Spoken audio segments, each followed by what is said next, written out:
Tez-tez ayrılıb barışanlar, tez-tez boşanmaq haqqında danışanlar, sonra əşyalarını, paltarlarını, çamadanlara yığıb deyir ki, mən gedirəm atam evinə, vəssalam, bezdim artıq. Yəni ki, o münasibətlər ki, harda qısa müddətin içində, 1 ilin içində, 2 ilin içində dəfələrlə insanlar ayrılırlar, birləşirlər, ayrılırlar, birləşirlər. Burada demək güvənilir bir bağlılıq əlbəttə ki, yoxdur. Ümumiyyətlə güvənlə bağlı problemlər yaşayırlar. İnsanlar bir-birlərinə arxalana bilmirlər. Halbuki hər bir insanın bioloji olan təbii bir tələbatıdır ki, güvən və təhlükəsizlik versin ona münasibəti. Yəni qarşısındakı insan bilsin ki, mənim üçün təhlükəli deyil. Nə burada psixoloji şiddət var, ya nə fiziki şiddət var. Yəni bunu görəndə, insan onda əlbəttə ki, daha rahat nəfəs alır, daha rahat münasibətin içində qalır. Onların münaqişələri, mübahisələri, yəni ki, dəfələrlə, yəni hər dəfə daha da gərgin, daha da çətin, daha da ağır keçir. Yəni ki, bir-birlərinə dedikləri sözlər, ittihamlar, təhdidlər hətta. Yəni burada güvənsizlik problemi çox böyükdür.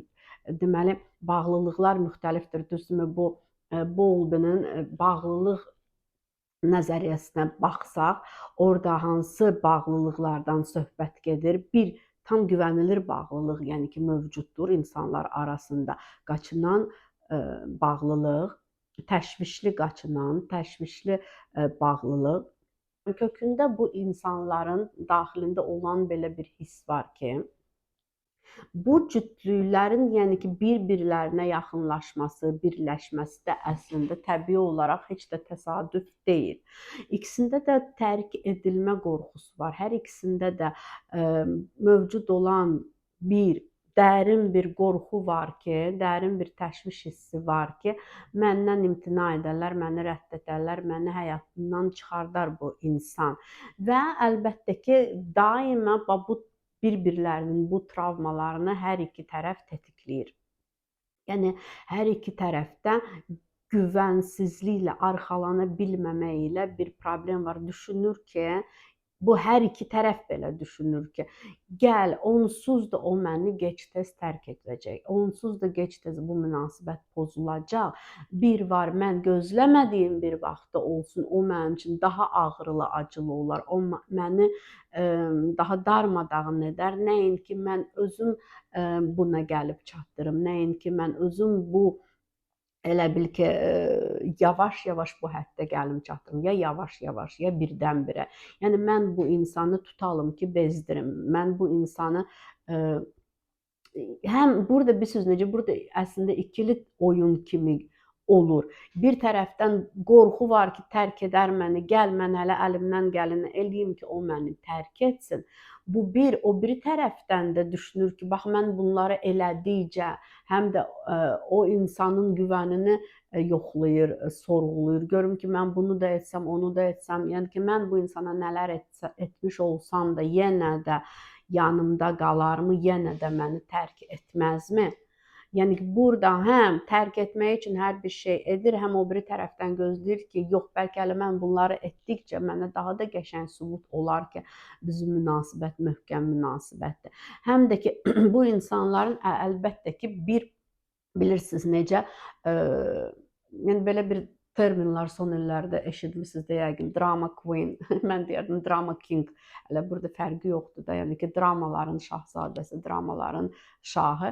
Yəni ki, bu insanların həyatlarına haçan belə ümumi nəzər salsan, görəcəksə ki, hər bir münasibətdə hər zaman dramalarla dolu olub. Orada qısqanclıqlar, orada triangulyasiyalar, üçüncü şəxsləri daxil etmək, bu ola bilər dostlar olsun, ola bilər başqa əks cins olsun, yəni ki, qısqandırmaq üçün, o insana acıq vermək üçün, bir çox şeylər üçün, həm onu sınamaq üçün, görüm nətər reaksiya verəcək, görək məni tərk edəcəkmi, etməyəcəkmi, görək tərk etsə belə təzədən qayıdacaqmı? Yəni burada insanlar daim bir gərginlik içindədirlər. Həqiqi mənada tutalım bu insan, bunların hər biri ayrı-ayrılıqda başqa bir münasibət çalışandakı yaratsınlar və orada tutalım onların elə bil onlar tetikləyirlər də başqa insanda qorxunu, təşvişi, sonra ay məni tərk edər, ay gedər, ay məni alçaltdı, məni başqası ilə müqayisə etdi, neynədi? Yəni ki, yəni hər bir başqa münasibətdə də eyni şeyləri eləyirlər. Amma bir başqa insan onlara sakit reaksiya verəndə, tutalım ki, də çalışanda ki, anlayışla yaxınlaşsın hər bir şeyə, çalışır ki, konflikt olmasın, yəni ki, şişirtməsin bu mövzunu, çalışır sakitçiliklə çözsün, fikir verməsin, çalışır hay-küy olmasın, göz yumur da bir sözlə. Elə insanla da münasibətdə bu hər iki tərəf fərqi yoxdur. Onlar bu cür insanlarla münasibətdə də qala bilmirlər. Onlara elə gəlir ki, yox da bu sevgi deyil. Sevgi olan yerdə mütləq ki, yəni bir ağrı var, bir sızı var, bir həsrət var, yəni bir ayrılıqlar, birləşməklər, ayrılıqlar, birləşməklər var. Yəni ki, belə deyim də, sevgini yanlış tanıyıblar, sevgini yanlış görüblər, yanlış aşılanıb. Onların həyatlarında olan o önəmli insanlar, valideynlər, indi əsas valideyn olur. İndi bəzilərdə məsəl üçün nənə olur, baba olur kimi artıq kimlər böyüdübsə. Yəni əlbəttə ki, uşaqlıqdan bəri sakit, güvənilir bir atmosferdə böyümüş olsaydılar bu insanlar, itkilər olmasaydı və yaxud necə deyim sizə, ola bilər böyük bir itki olmayıb, amma ki, valideynin varlığı əsasən fiziki bir varlıq olub da, yəni uşağın həyatında da tutalım qayğısını çəkir, amma o deyir ölü ana, ölü valideyn, yəni metaforik mənada da, yəni mənəvi olaraq uzaqdır, dəstəyini düzgün vermir və yaxud heç vermir. Yəni emosional, duyğusal olan uşağın tələbatlarını ödəyə bilmir, yetərincə düzgün sakitləşdirə bilmir, düzgün məsələn də dostları ilə uşaq gələndə ki, mənim kimləsə söhbətim düşüb, mənim kimləsə bir problemim var, valideyn onu düzgün həm dəstək ola bilmir, yönləndirə bilmir, arxa çıxa bilmir bəzən lazım olan yerlərdə. Yəni bu cütlüyün münasibəti bir sözlə qalmaqallı dolu olur. Bu cütlüklər münasibətlərinə digər insanları çox vaxt daxil edirlər. Yəni ki, əgər münasibətləri göz önündə olan bir münasibətdirsə də, düzdürmü? Yəni ki, qız gedir rəfiqələrinə danışır oğlanın haqqında, rəfiqələrinə, məsələn, valideyninə, bacıya, qardaşa danışır, mənə belə elədi, mənə rəftarı bu cür oldu, gah məni axtarır, gah axtarmır, gah başqa qızlarla danışır, eləyir. Yəni ki, mənim diqqət mənə az yetirir. Yəni oğlan da həmçinin, o da bir başqa insanlara şikayət edir. Yəni ki, onun hələ bil özünün arxasında bir böyük bir elə bil dəstə var, hansı ki, ona o arxalana bilir. Yəni çətin momentlərdə gedir, danışır ki, belə də elədir. Onlar da ona elə bil ki, mənəvi olaraq əlbəttə ki, qız tərəfi qıza dəstək çıxır, oğlanın yaxınları oğlana dəstək çıxırlar ki, əksər hallarda elə olur da. İndi bəlkə görürsən ki, tek-tük tutalım ki, qızın hansı rəfiqəsi olar ki, çox real tutalım, görər vəziyyəti, deyər ki, bax, burada sənin də günahın var, məsələn, onun da var, baxdı ki, sən belə elədin, o sonra sənə belə elədi. Yəni, bu insanlar daim onların istədiyi odur ki, mənə təsdiqlə ki, mən sənin üçün önəmliyəm, mənə təsdiqlə ki, sən məni tərk etməzsən, təsdiqlə ki, başqaları sənin üçün, başqa, məsəl üçün, qızlar və yaxud oğlan üçün, oğlan düşünürdü, qız mənə təsdiq etsin ki, yəni heç bir başqa insan onun həyatında heç vaxt ola bilməz. Lap biz ayrılsaq da o, məsəl üçün, təkdir, o ayrıldığı sürəcə heç kəsi həyatına daxil etməz. Yəni burada o qədər qorxular var ki, qorxular hələ bir daim toqquşlaşır bu insanların. İkisinin də təşvişi, qorxusu tərk edilməmək və qəbul olunmaq və istəklərin, tələbatları eşidilsin. Yəni ki, eşitsin məni. Niyə mənə əvvəl mənə gündə 10 dəfə zəng edirdi, niyə indi mənə gündə 5 dəfə zəng edir, məsələn. Əvvəl biz daha çox bir yerdə vaxt keçirdirdik, niyə? Amma burada yəni küsüb barışmalar olan yerdə tez-tez hardakı insanlar hələ birləşirlər, ayrılırlar, birləşirlər, ayrılırlar. Əksər hallarda, yəni bu münasibət gec-tez dağılmış olur çox vaxt. Çünki hər dəfəsində, hər bu necə deyim sizə münaqişə, mübahisədə get-gedə hələ bir bu mübahisələr daha da çirkinləşir, daha da belə ağırlaşır, daha da dərinləşir və bir-birlərinə demədiyi şeylər artıq qalmır. Yəni burada fiziki şiddət də mümkündür. Bildiniz necə? Çünki hələ bil hər dəfə dozanı daha da artırırlar. Hər dəfə daha da çox qıcıq eləyirlər. Hər dəfə daha da təhdidlər çətinləşir, ağırlaşır və sonra da elə həddə gəlir, çatır ki, orada hər iki tərəf görür ki, yox, o qədər artıq qürurlarına sıxışdırmırlar ki, gör o mənə nələr dedi, nələr elədi. Yox, o birinci addım atsın. Yox, qoy bu birinci addım atsın.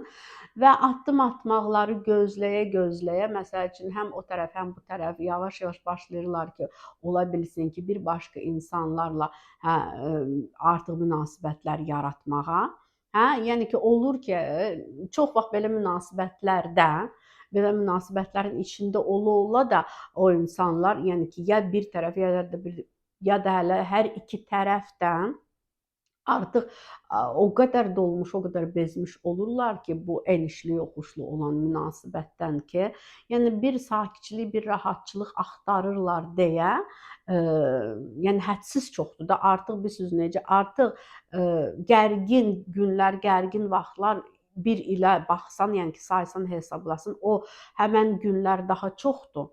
Nəinki yaxşı, xoşbəxt günlər, hardakı sakitçilikdir, yəni ki, az-çox yola gedirlər bu cütlüklər. Ona görə də bu hər iki tərəf ola bilsin ki, artıq yəni get-gedə gərginliklər daha da çox olur deyə bir hansısa yenə də hələ əks cins tərəfdən tutalım da, indi əgər bu cütlük əks cins olan bir münasibətdə kişi ilə qadın, indi mən qadınla qadın və yaxud kişi ilə kişi münasibəti əslində eyni şeydir burada. Yəni travmalar fərqi yoxdur. İndi orientasiya nədir? Fərqi yoxdur.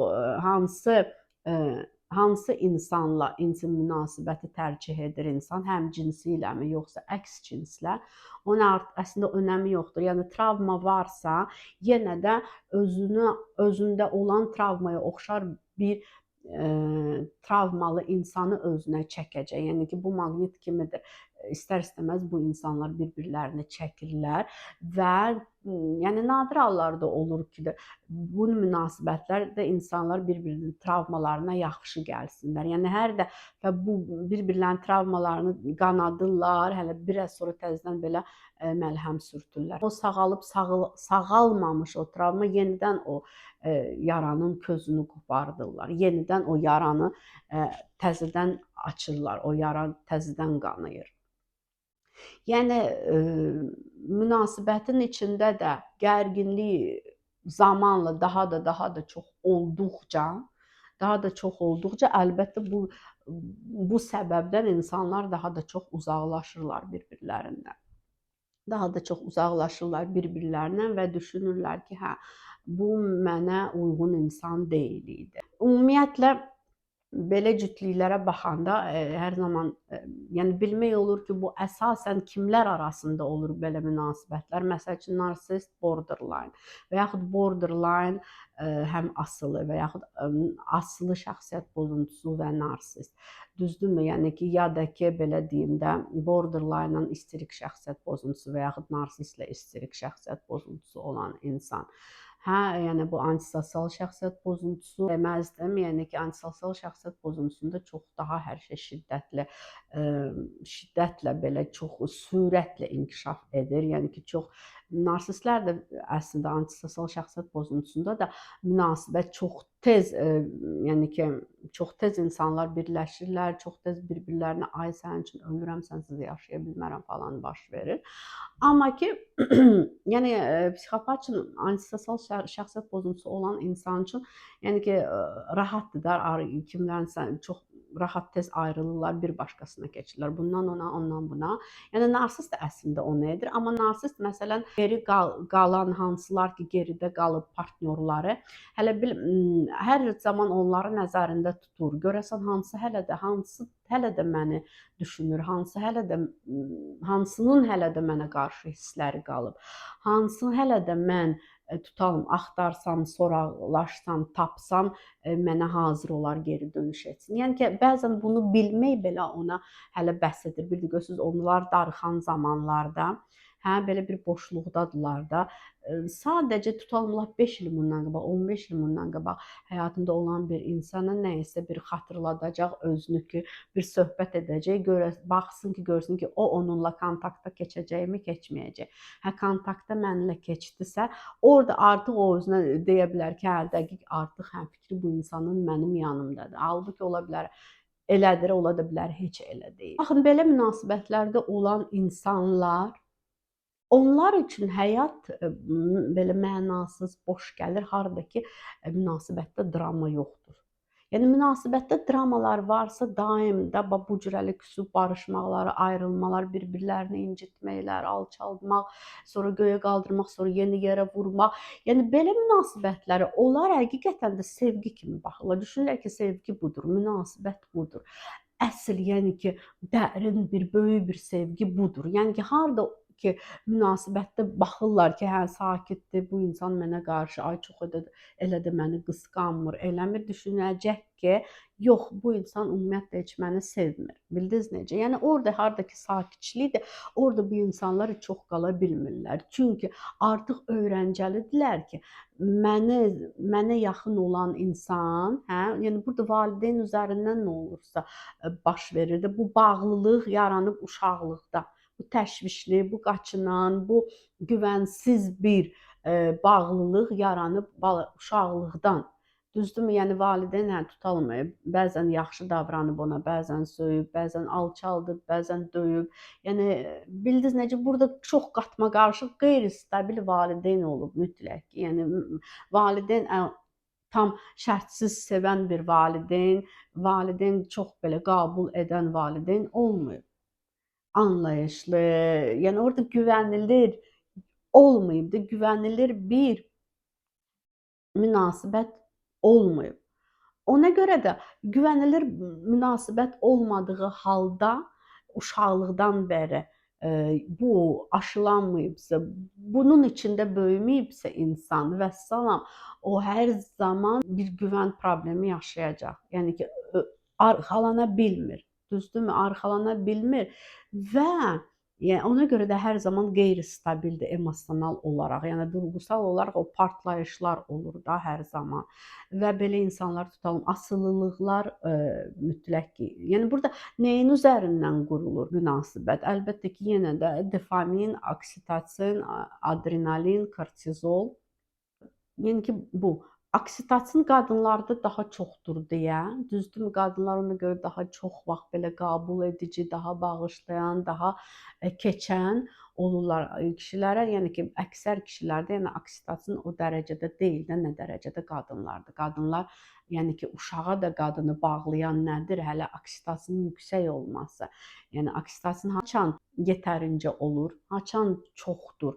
O vaxt ki, məsələn də məsəl üçün uşaqla ana arasında dünyaya uşağı gətirən qadın, yəni orada nədən oksitosin çoxdur? Çünki burada balaca bir evladı var. Yəni evladına yetərincə sevgi, qayğı ötürmək üçün, onun nazını çəkmək üçün, gecələr yatmamaq üçün, qızdıranda, eləyəndə oyaq qalmaq üçün, yəni oksitosin yüksək olmadığı halda o ana da laqeyd olur.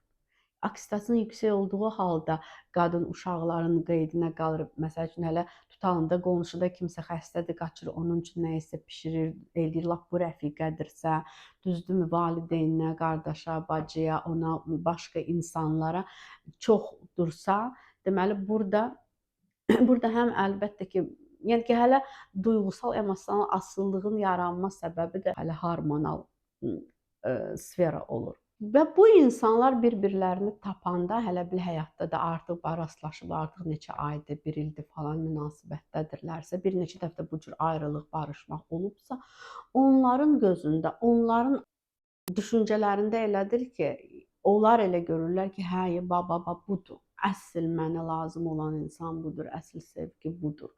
Düzdür, yenə də burada hələ güvənməmək davam edir. Gah çox, yəni burada tutalım da, elə bilin ki, ayrılıblar, sonra birləşdilər. Birləşəndə ay çox belə yüksək sevinç hissi, çox böyük ehtiras falan. Bunlar hamısı bir arada olur. Yəni ki, hər şey bir sözlə o cür uçlarda yaşayırlar da. Ortada olanda, harda ki orta gedir hər şey, hə, tutalım barışdılar və sonra münasibət gedir belə sakit. Orada bir tərəf, hər iki tərəfdə birində sadəcə daha çox, birində daha az qıcıq başlayır yaranmağa. Belə darıxmaq, sıxılmaq başlayır yaranmağa. Hələ bir-birlərinin yanında olanda da belə başlayırlar bir-birlərindən sıxılmağa ki, hələ istəyirlər bir-birləri nəyinsə üstündə qısqansınlar bir-birlərini. Yəni ki, bunlar olmadı. Bilirsiniz necə səbəb yoxdur hal-hazırda bir-birini qısqansınlar. Səbəb yoxdur bir-birlərinə bir ortada problem yoxdur, amma problem olmadığı halda əlbəttə ki, özləri bir xırda bir, cüzi bir necə deyim sizə, narazıçılığı, hə, xırda bir narazıçılığı çox böyük şişirdə bilərlər. Deyəcək ki, hə, sən bilirsən, axı tutalım da, mən çayı çox tünd sevmirəm, sən niyə mənə bu qədər tünd çay tökdün ki? Bildiniz necə? Və vəssalam, bu bəs eləyəcək ki, orada bir belə böyük bir skandal yaransın. Çünki başlayacaqlar xatırlamağa 3 ay, 5 ay, 1 ay bundan qabaq olan söz-söhbətləri. Bildiniz necə? Yəni ki, bu insanlar boşluğa düşəndə, harda ki, sakitçilikdir, münasibətdə, güvən olan yerdə, bax, harda ki, əslində güvənə yer açılır, harda ki, orada onlarda bir içərilərində bir sıxılma yaranır. Nədən? Çünki bu dramadan asılıdırlar. Bu yüksək emosiyalardan, böyük belə tepkilərdən, dava, qırğın, barışmaq, küsmək, ağlamaq, vurmaq, bunlar artıq böyük bir asılılıq yaradır bu insanlarda. Yəni ki, hələ bil ki, çıxmaza düşüblər də. Yəni elə bir hələ bil dairənin içində fırlanırlar. Bu dairədən bayıra hələ bil atılırlar o zaman ki, haçan ki, sakitçilikdir münasibətdə. Münasibətdə də sakitçilik oldusa vəssalam. Hələ bilirlər ki, sevgi bitib. Elə bilirlər ki, yox o deyil də, nəsə o deyil. Nəsə bu insan mənə qarşı niyə nə bilim nəyəsə reaksiya vermədi? Niyə mən gec götürdüm telefonu, onunsa vecinə olmadı? Məsələn, bildiniz necə? Hər şeyə bir tepki istəyirlər. Öncədən qəsdən məsəl üçün nələrsə eləyirlərsə, hə, deyirəm də, məsələn, telefona gec ya cavab verəcək, ya gec gələcək, ya nə hansısa görüşü tutalım təxirə salacaqlar, hə, ya bu, ya o və bunu eləyəndə o biri tərəfdə möhkəm bir reaksiya gözləyir. Sakit reaksiya olanda ona düşünür ki, vəssalam artıq məni sevmir, artıq uzaqlaşır məndən, o da onda təşviş. Yəni əslində hər bir şey təşviş yaradır onlarda. Onlarda ancaq təşviş o yaratmır ki, açanlar o birləşirlər, barışırlar. O an onlarda bir-birlərinə güvən belə göylər qədərdir. O ki sakitçilik oldu, orada yenə də onlar bir-birlərinə güvənmirlər. Dava edəndə, təhdid edəndə, bir-birlərini qıranda orada da bir-birlərinə güvənmirlər. Yəni əksər zamanlarda burada güvənsizlik var. Burada tək çıxış yolu var. Yəni ki, müasir zamanədə, indiki zamanədə hər iki insanın həqiqi mənada burada emosional olan intellekti sahib olmaq. Bu da nəyin yolu ilə mümkün olur? Ya əlbəttə ki, psixoterapiya, düzdür, burada psixokorreksiya, burada məsəl üçün bir-birlə davranışlarda olunan korreksiyalar müxtəlif, düzdürmü? Burada qavrayışda olunan korreksiya, burada həyat tərzinə olunan bir müəyyən bir korreksiya. Yəni ki, bunlar olduğu halda ikisi də yəni ki, böyük bir fərqindəliklə anlayanda ki, biz ikimiz də öz üzərimizdə ayrıca çalışmasaq, bu münasibət bitir. Biz ikimiz də bir fərqindəlik yaratmasaq özümüzdə, biz bu dəyişikliyi istər xarakterimizdə müəyyən qədər, istər yenə də davranışımızda, ünsiyyətimizdə biz dəyişikliyi etməsək, müəyyən səbri gözləməsək, o darıxan vaxtlarda harda sakitçilik olur, o zamanlarda bir-birimizə qəsdən müxtəlif bir qıcıq verici situasiyalar yaratmasaq, onda mümkündür bizim məsələn münasibətin uzun ömürlü olması. Yox, əgər bir tərəf deyir ki, get sən özünü düzəld, məndə hər şey qaydasındadır, mən okeyəm, sən okey deyilsən. Hə, bu hər iki tərəf belə görürsə, yəni onda o münasibətin gec-tez sonu gəlir. Və əlbəttə ki, necə ayrılırlar, ayrılanda düşmən kimi. Yaxşı, yəni ki, bir sivil insanlar kimi, yəni 21-ci əsrin bir necə deyim sizə nümayəndələri kimi yenə də bir çox insanlarda qeyri-stabillik hələ də var, müşahidə olunur, yaşayırlar bu cür həyatlarını illərlə. Yəni artıq orta yaşlara da gəlirlər, çatırlar, daha yüksək yaşlara da və əlbəttə ki, möhkəm heç bir münasibət qura bilmədiklərini hər zaman başqa insanlarda onun günahını görürlər.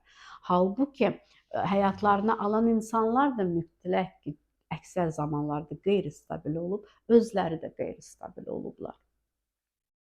Və kökündə də duran səbəb o olub ki, güvənilir heç vaxt bağlılıq yaşamayıblar həyatlarında. Bu qədər bu cür. Sağ olun, görüşərik.